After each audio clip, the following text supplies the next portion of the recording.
Welcome back to another episode of Sports-Fixx. I'm your host, Carson Becker, and I had to get on here and talk about the final rankings now that the playoffs are set, all the teams are in, and a little bit of controversy, kind of like every year. There's going to be certain teams that should get in, certain teams that aren't going to get in, so it really happened again. Came between three teams after Duke wins the ACC. We knew the ACC wasn't going to get a team, or the ACC wasn't going to get the championship team in, and we got the two group of five teams that got in, Tulane and JMU the 12 seed, Tulane the 11 seed. So then it came down to three other teams here, which all made a very good case to be in the playoff, and it was Alabama, Notre Dame, Miami. So I'm going to start off this with comparing those three teams. Alabama, 10-3, losses to Florida State at the beginning of the year, Oklahoma at home, and Georgia in the SEC championship game, where they lost 28-7, and really did not look very good. Didn't look very good in that game. So that's Alabama. Now Notre Dame and Miami were basically even in every category: strength of record, strength of schedule, their actual record. But Miami had the head-to-head. Yet Notre Dame was ranked higher in last week's selection show, right? And they've been higher than Miami for the last six weeks. So that was one of the big problems here with this selection show, was what was going to happen with those two teams and where were they going to rank those two teams at the end of the year. When it really mattered, when one team was going to get into the playoff and one team looked like they weren't going to get into the playoff, where were they going to rank those teams? And if you watched the selection show, you heard the commissioner basically say that he and all the other people on the committee did not think about that head-to-head matchup until those two teams were right next to each other, which didn't happen until these rankings today. Because BYU was 11 and playing for the Big 12 championship, and Miami was 12, sitting right behind them, and Notre Dame was up at 10. So it was interesting to see, at least in my opinion, Notre Dame ranked higher than Miami when Miami had beat Notre Dame. And I think at the end of the day, you really got to think about the head-to-head. The head-to-head should mean the most when ranking teams. If teams have the same record, the same strength of schedule, same strength of record, all that, and one team beat the other, then the team that beat them should be ahead of the other team. It just makes sense. It just makes sense for it to be that way. And the fact that it was like this for 6 weeks, it just made no sense. You then also go and punish Notre Dame completely, who the committee said looked like the better team than Miami a week ago. Last Tuesday, they said Notre Dame looked like the better team than Miami. Yet those two teams had already played and Miami had already won. Now it was the first game of the season. Those teams are not the same team. Alabama's not the same team that they were when they played Florida State. I get that. I get it. But for you to go and say a week ago that those two teams, Notre Dame was better, and that's why they're ranked higher, and then today, a week later, when those teams had not played another game, to go and put Miami ahead of them at that point, how does that make sense? How does that make sense? The teams were idle, neither of which have played, and yet Miami is now ranked ahead of them because they finally played a factor into that head-to-head, right? So it made no sense, and I think the committee kind of got this wrong in the rankings before the championship weekend, before this past weekend, right? In my opinion, Miami should have been in the 9th spot, and then Alabama should have been in that 10th spot, and Notre Dame should have been on the outside looking just in, right?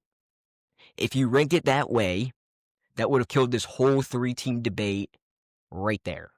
Those three teams are not in, it's no longer a debate between three teams, all right? It's now a comparison of Alabama and Notre Dame at the end of the year, right?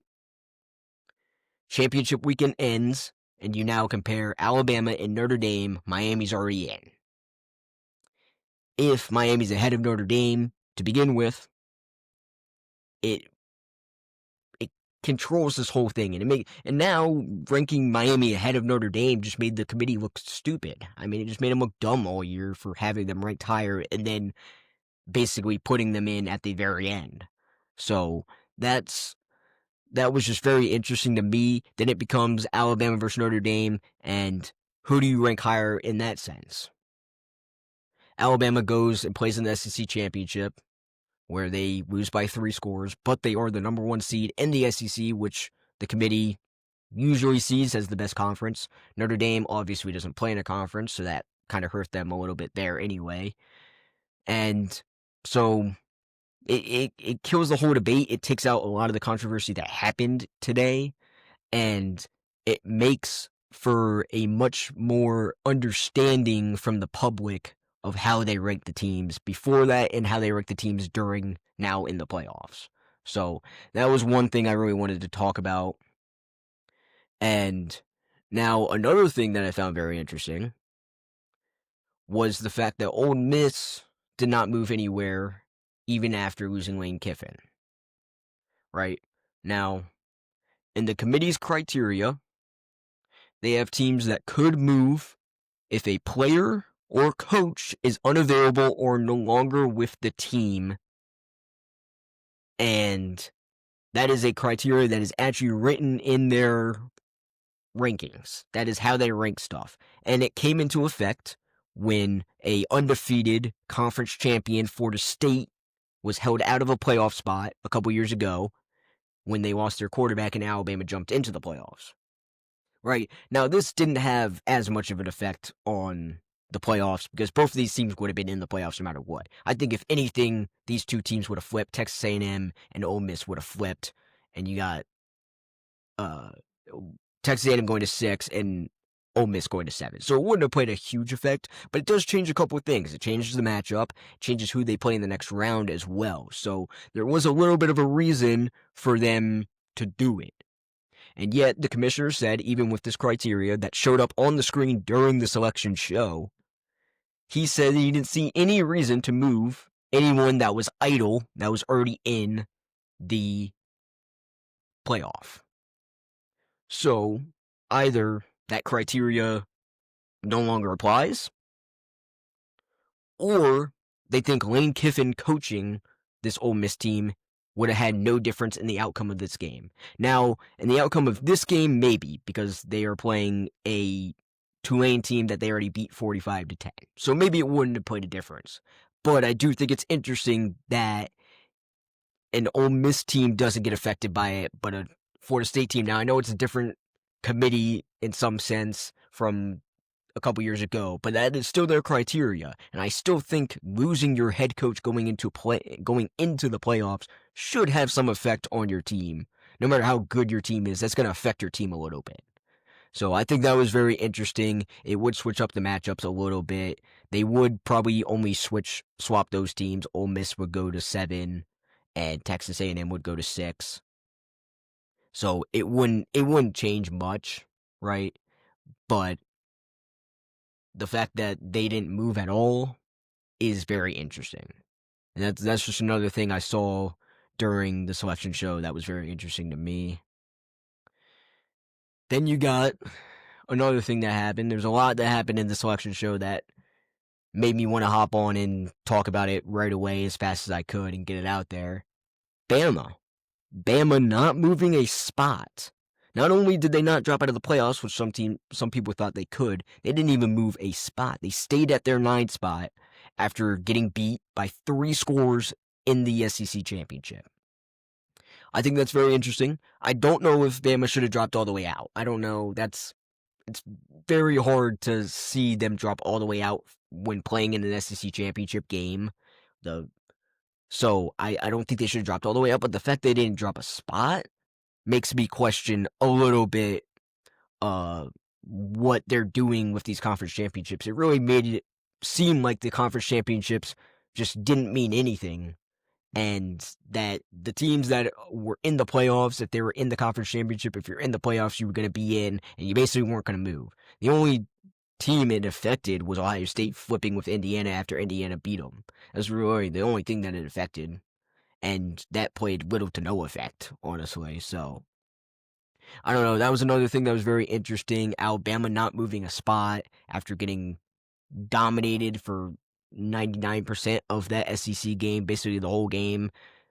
28-7, just wasn't even close.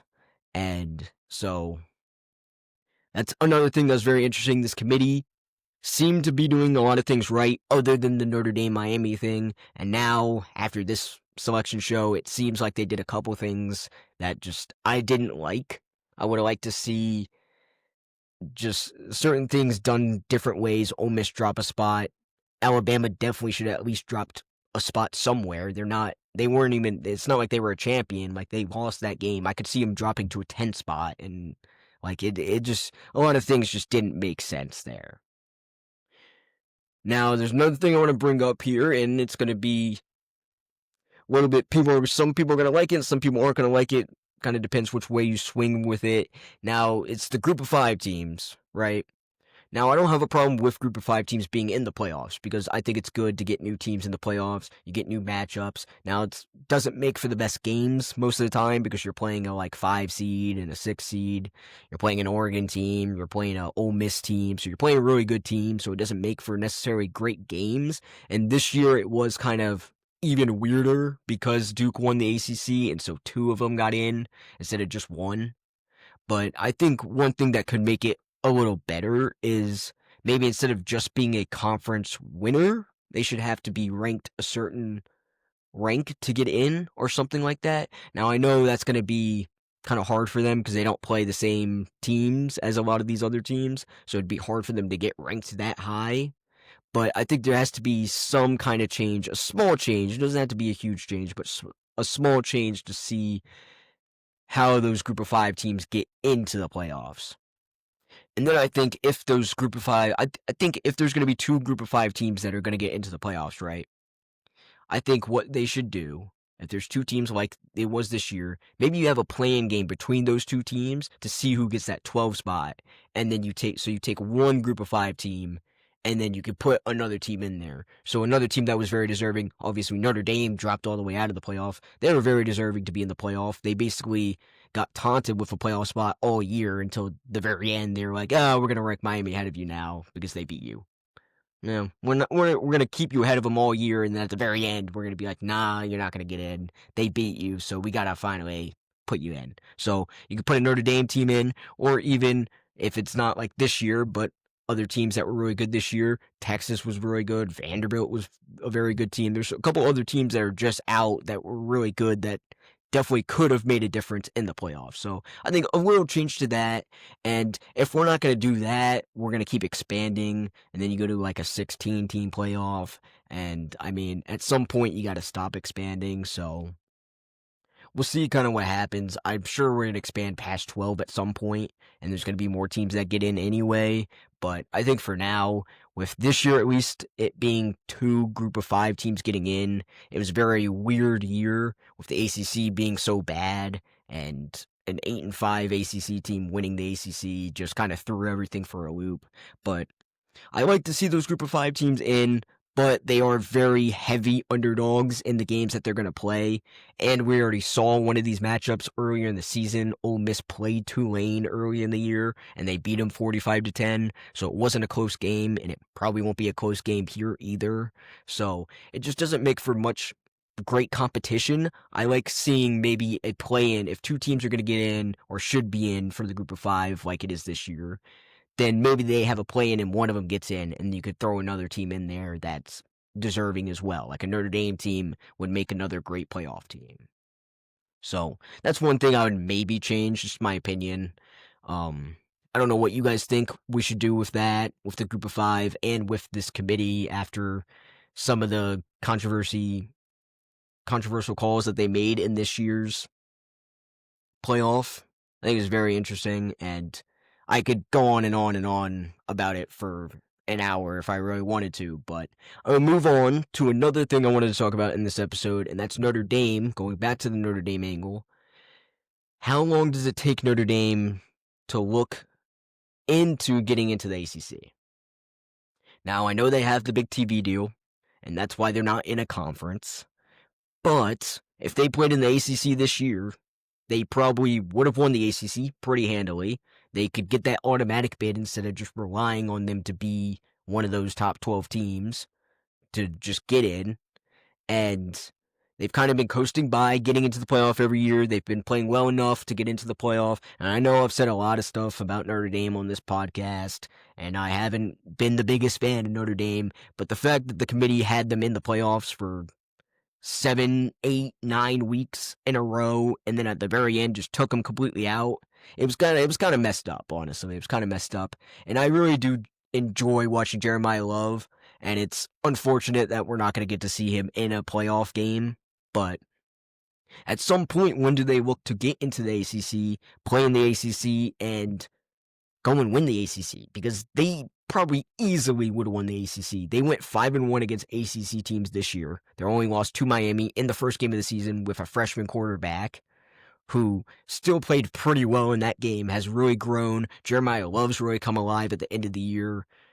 And so, I mean, they would be a great playoff team. And if they put in the ACC, they very easily would have won that ACC conference, in my opinion. I don't think they would have had much trouble at all. They would have been whatever and won in the ACC, playing in the ACC championship against Virginia, who they probably would have beat up on.